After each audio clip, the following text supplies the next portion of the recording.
ఎలగందు కోట నుంచి బయటకు వస్తే అంబేద్కర్ నుంచి రైట్ సైడ్లో కొద్దిగా ముందుకు వస్తే రోడ్ యొక్క రైట్ సైడ్ తిరుగుతాయి. ఫస్ట్ రైట్ ఇక్కడ ఒక చింత చెట్టు కనిపిస్తుంది చూడండి లోపట. ఇక్కడ కాకతీయ కట్టగడ.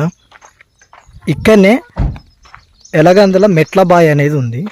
ఇప్పుడు చూద్దాం ఎలా ఉంది ఏంటి అనేది.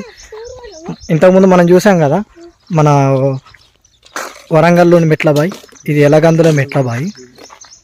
చూడొచ్చు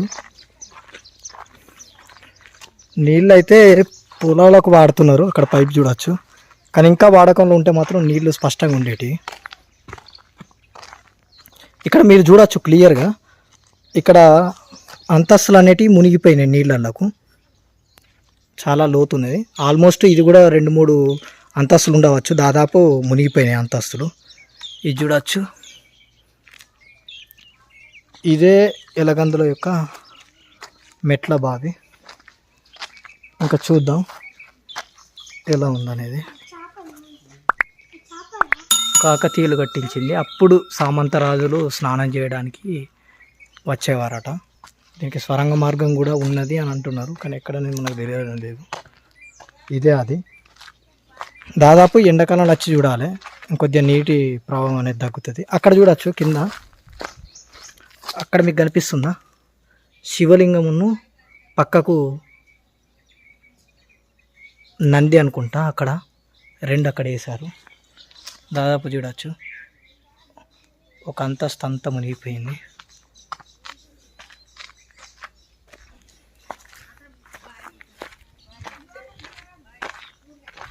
ఇక్కడ చూడవచ్చు. అవా ఇది ఎండాకాలంలో నీళ్ళు తగ్గుతాయా?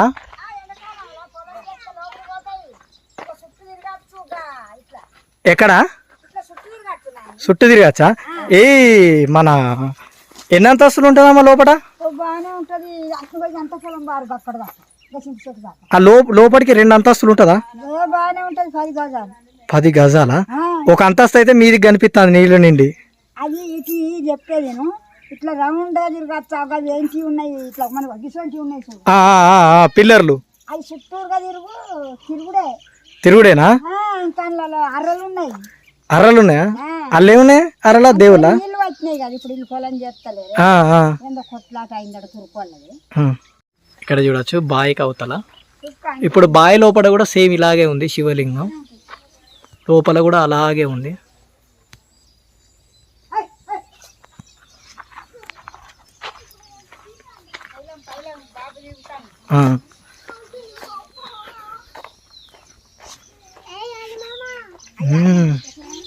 బాయికి అటు చూసినాం కదా, ఇక్కడ చూడవచ్చు. ఇక్కడ నీళ్ళకి వాడేవాళ్ళు. ఇక్కడ కూడా చూడవచ్చు మీరు, ఇక్కడ చూడవచ్చు ఎంత లోతుందో. కాకపోతే నీళ్ళు మాత్రం చూడవచ్చు మీరు, స్పష్టంగా ఉంది. ఇక్కడ చూడవచ్చు మీరు ఎండ్రకాయలు చూడవచ్చు ఎంత పెద్దగా ఉందో. ఇది వచ్చేసి ఫ్లోర్లో ఉంటుందట, చాలా లోతుగా ఉండేదట. కాకపోతే ఇప్పుడు నీళ్ళు ఉన్నాయి కాబట్టి ఈ పైదాకా నీళ్ళు వచ్చినాయి. ఇక్కడ చూడవచ్చు కప్ప పెద్దది. అయితే ఎండాకాలం వస్తాం, ఎండాకాలం వచ్చినప్పుడు మీరు ఈజీగా చూడొచ్చు ఈ పిల్లర్ ఆర్టెక్ ఎలా ఉందనేది. చూస్తున్నారు కదా, ఈ పిల్లర్ ఆర్టెక్ అనేది చూసారు కదా. ఇట్లా పిల్లర్లు కిందికి ఇంకా లోతుంటారు. ఇంతకుముందు అవని అడిగినట్టు మనం ఎండాకాలంలో వస్తాం, నీళ్ళు లేనప్పుడు అయితే క్లియర్గా చూడొస్తుంది అప్పుడు బావి ఎలా ఉందనేది. ఇప్పుడు మాత్రం చూడవచ్చు ఇలా ఆర్టెక్, అటు శివలింగాలు, ఇటు దేవుళ్ళు, మొత్తం బండలతోటి చూస్తున్నారుగా ఇలా ఉండేది. ఓకేనా ఫ్రెండ్స్?